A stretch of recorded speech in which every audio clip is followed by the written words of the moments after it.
اللهم صل على محمد. اعوذ باللہ من الشیطان الرجیم. بسم اللہ الرحمن الرحیم. السلام علیکم ورحمۃ اللہ وبرکاتہ. امید ہے آپ سب خیریت سے ہوں گے اور ایمان اور صحت کی بہترین حالتوں میں ہوں گے انشاءاللہ. آج ہم پل صراط کے متعلق بات کرنے جا رہے ہیں کہ جنت کے متعلق تو ہم سب جانتے ہیں کہ جنت 7 ہیں.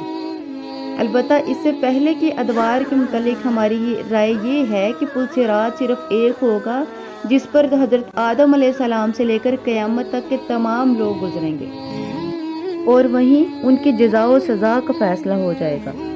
یعنی اگر نیکیاں ہوں گی تو پل صراط سے نہایت آرام اور تسکین کے ساتھ گزر جائیں گے.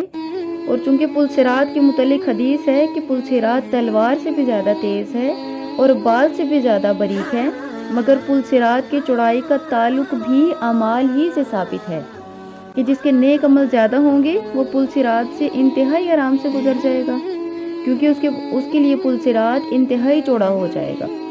جبکہ تلوار سے تیز اور بال سے باریک گناہ گاروں کے لیے ہوگا، جس میں وہ اپنے برے اعمال کی بدولت کٹ کر جہنم کی آگ کے حوالے ہو جائیں گے. مگر یہاں ہمیں معلوم ہوا کہ پل صراط صرف ایک نہیں ہے، پل صراط بہت سے ہوں گے.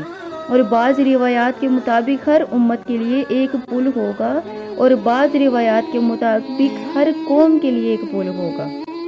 مگر اس بات کی حقیقت صرف اللہ رب العزت کو ہی معلوم ہے کہ پل صراط کتنے ہوں گے.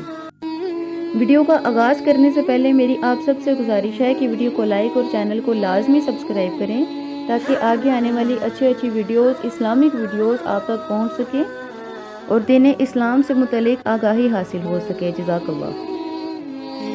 قیامت کے دن جب حساب کتاب ہو جائے گا اور اللہ رب العزت تمام مخلوقات سے فرمائیں گے کہ اب جنت کی طرف بڑھو، تو راستے میں ایک جگہ آئے گی جسے پل صراط کہا جائے گا اور اس کے نیچے جہنم کی لپٹیں ہوں گی اور دوسری طرف جنت واضح طور پر نظر آ رہی ہوگی. یہ وہ لمحہ ہوگا جب تمام میدان محشر میں اندھیرا چھا جائے گا. پھر ہر امت کو اپنے اپنے پیغمبروں کے ساتھ چلنے کا حکم ہوگا. جو اہل ایمان ہوں گے، دنیا میں رہ کر اللہ رب العزت کی بندگی کرنے والے ہوں گے، ان کو نور کی 2 مشالیں دی جائیں گی، جن میں سے ایک ان کے آگے چلے گی اور دوسری ان کے دائیں جانب. اور جو ان سے کم تر ہوں گے، یعنی کہ دنیا داری بھی رکھتے ہوں گے اور کبھی کبھار اللہ کی بھی عبادت کرتے ہوں گے، ان کو ایک مشال دی جائے گی. پھر جو ان سے بھی کم تر ہوں گے، ان کے صرف پاؤں کے انگوٹھے کے آس پاس خفیف سی ہلکی سی روشنی ہو جائے گی. اور جو ان سے بھی گئے گزرے ہوں گے، ان کو ٹمٹماتے ہوئے چراغ کی طرح روشنی دی جائے گی جو کبھی بجھے گی اور کبھی روشن ہوگی. اور جو منافق ہوں گے، جو ذاتی نور سے بالکل خالی ہوں گے بلکہ دوسروں کی نور کی مدد سے چلیں گے، یہاں تک کہ جس وقت یہ سب لوگ دوزخ کے کنارے کے قریب پہنچ جائیں گے تو دیکھیں گے کہ دوزخ کے اوپر پل صراط ہے جو بال سے زیادہ باریک اور تلوار سے زیادہ تیز ہے. پھر حکم ہوگا کہ اس پر ہو کر جنت میں چلو. بس جو لوگ نیک ہوں گے وہ لوگ پل صراط سے بجلی کی سی چمک کی طرح گزر جائیں گے اور نہ ان کو کوئی خوف ہوگا اور نہ ہی وہ غمگین ہوں گے. اور جو لوگ گناہ گار ہوں گے وہ کٹ کٹ کر جہنم میں گر جائیں گے. اور بعض ایسے بھی ہوں گے جو گھوڑے کی رفتار سے جنت کے قریب ہو جائیں گے، بعض اونٹ کے مطابق اور بعض معمولی رفتار کے مانند پل صراط سے گزر جائیں گے. اور بعض لوگ انتہائی محنت و مشقت کے ساتھ پل صراط پر چلیں گے.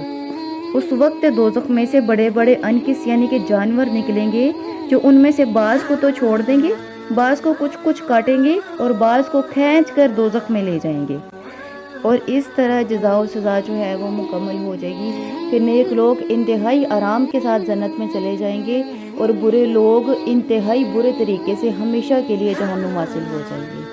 دعا ہے کہ اللہ رب العزت ہمیں جہنم کی آگ سے اور پل صراط کی اس خطرناک دور سے اپنی رحمت سے محفوظ رکھے. اگر آپ بھی ہم سے کچھ پوچھنا چاہتے ہیں، کچھ جاننا چاہتے ہیں دین اور شریعت کے متعلق، تو کمنٹ باکس میں ہم سے رابطہ لازمی کیجیے. ہماری کوشش ہوگی کہ ہم آپ تک اتھینٹک چیزیں پہنچائیں جو کہ قرآن اور حدیث سے ثابت ہوں. اللہ رب العزت آپ کا حامی و ناصر ہو. جزاک اللہ خیرہ.